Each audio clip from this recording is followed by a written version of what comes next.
Garuda Kitchen World exclusive stainless steel samanlu wholesale and retail Aziz Plaza in Hyderabad. Om Namo Venkatesaya. Suman TV ప్రేక్షకులకు నమస్కారం.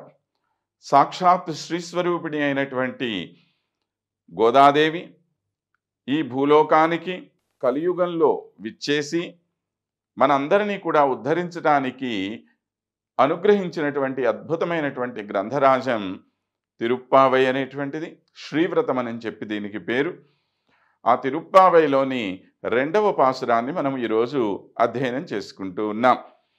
వయత్తు వళ్ళీర్గాళ్ నాముం నం పవైక్ செய்யும் கெரிசைகள் கெளீரோ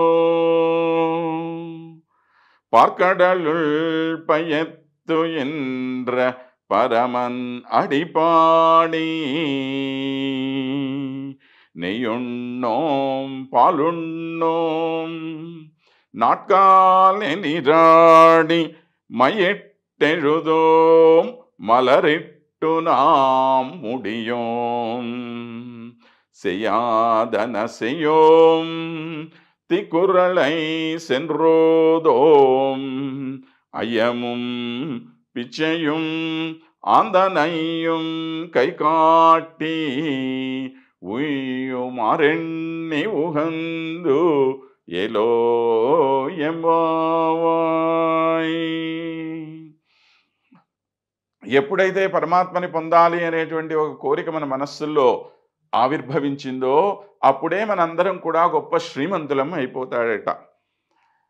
ఏనాడైతే గజేంద్రుడికి ఆ శ్రీమన్నారాయణుడు గుర్తొచ్చాడో అప్పుడు అతన్ని గురించి అంటారు వ్యాస మహర్షి సతునాగవర శ్రీమాన్ అంటాడు. ఎక్కడో అడవిలో ఉండేటువంటి ఒక ఏనుగు ఏ విధంగా గొప్ప శ్రీమంతుడవుతారండి? అలానే రాజ్యమంతా వదిలేసి శ్రీరామచంద్ర ప్రభువుతో తిరుగుతున్నటువంటి లక్ష్మణస్వామిని చూసి వాల్మీకి మహర్షి అంటారు లక్ష్మణో లక్ష్మీ సంపన్న అని అన్నారు.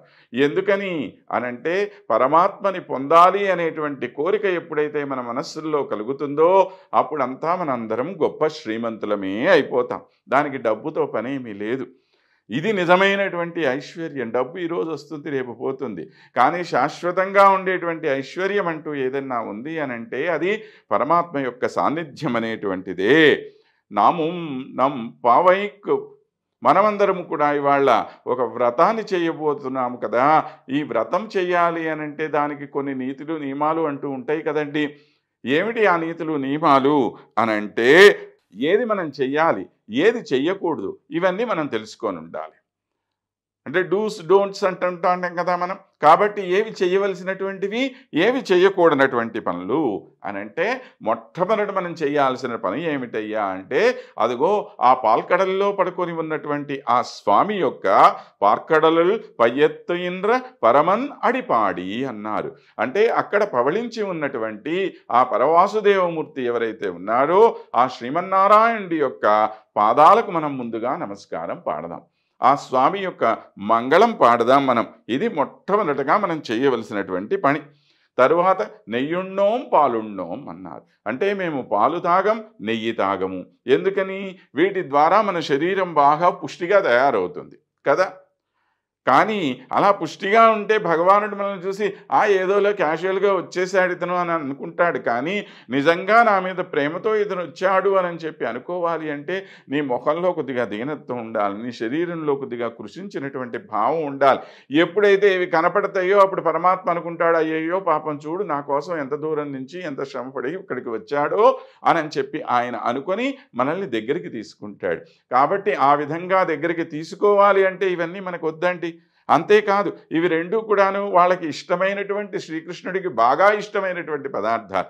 ఇవి మనం తింటే మన స్వామికి ఇంకేముంటాయి కనుక అందుకని మనకి ఇవన్నీ వద్దు, మనకి ఈ పాలు వద్దు, నెయ్యొద్దు, ఏమీ వద్దు అని చెప్పి వీళ్ళందరూ కూడా నిశ్చయం చేసుకున్నారు. నాట్కాలే నీరాడి ఇది పొద్దున్నే మనం స్నానం చేసుకొని వెడదాము. ఏమి ఈ స్నానము అనంటే కేవలం బాహ్యమైనటువంటిదే కాదు. నిద్ర లేచినప్పటి నుంచి రాత్రి పడుకునేంత వరకు కూడా నీ మనస్సులో శుద్ధమైనటువంటి భావనలు అనేటువంటివి కలగాలి. మనోవాక్కాయ కర్మలు అని చెప్పి అంటాం. అంటే నీ మనస్సులో ఉండేటువంటి ఆలోచనలు మంచివి, నువ్వు చెప్పేటువంటి మాటలు మంచివి, నువ్వు చేసేటువంటి పనులు మంచివి. ఇలా 3 మంచివిగా ఉండాలి. అలాంటి పని మనం చేద్దాము అని అంటున్నారు. మయిట్టెഴുదోం మలరిట్టునాం ముడియోం అన్నారు.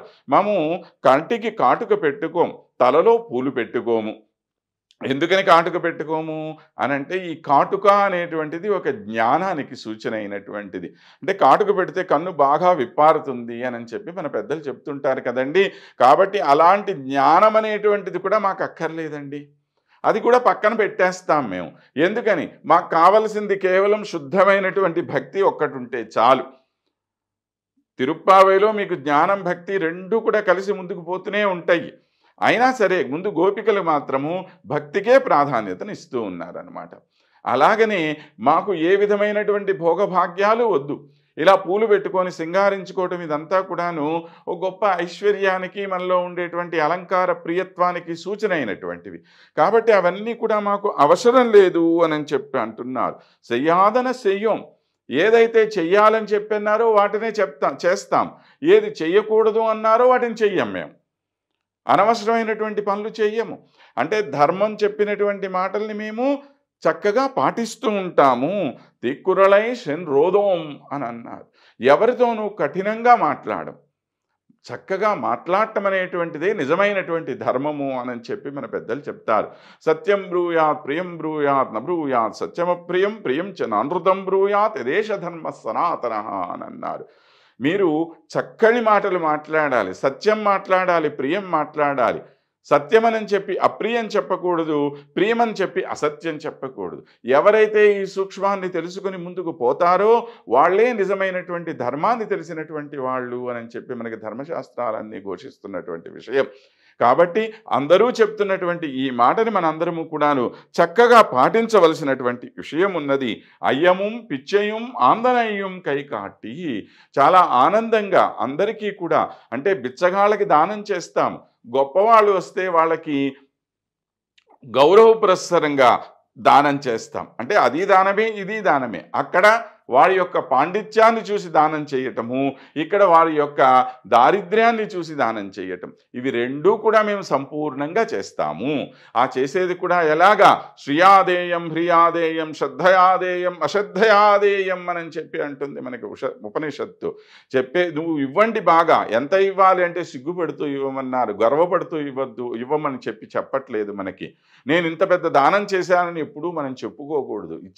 ఇవ్వటానికి అసలు నువ్వెవడివి? ఇచ్చిన ఆయన పైన ఆయన మధ్యలో నువ్వు మధ్యవర్తివి, అంతకన్నా ఇంకేం లేదు. కాబట్టి సిగ్గుపడుతూ ఇవ్వండి అని అన్నారు, గౌరవంగా ఇవ్వమన్నారు, శ్రద్ధగా ఇవ్వమని చెప్పి అన్నారు. ఉయ్యు మారండి ఉహందు. ఆ విధంగా చెయ్యటం ద్వారా ఒక ఉజ్జీవింపబడినటువంటి ఒక మార్గంలో మనం ముందుకు వెళుతున్నటువంటి వాళ్ళగా ఉండి ఒక అద్భుతమైనటువంటి జీవితాన్ని మనందరం పొందుదాము. తిరుప్పావై అనేటువంటి వ్రతం చేయటము కేవలం మన యొక్క అభివృద్ధి కాదు, సమస్తమైనటువంటి సమాజం యొక్క అభివృద్ధి కోసం ఇది అవసరమైనటువంటిది అనేటువంటి విషయాల్ని మనకి ఇంకా ముందు తెలియచేస్తూ గోదమ్మ మనం ముందుకు తీసుకొని వెడుతుంటుంది. ఆ తల్లితో కలిసి మన ప్రయాణాన్ని మరింత ముందుకు తీసుకొని వెడదాం. అంతవరకు స్వస్తి.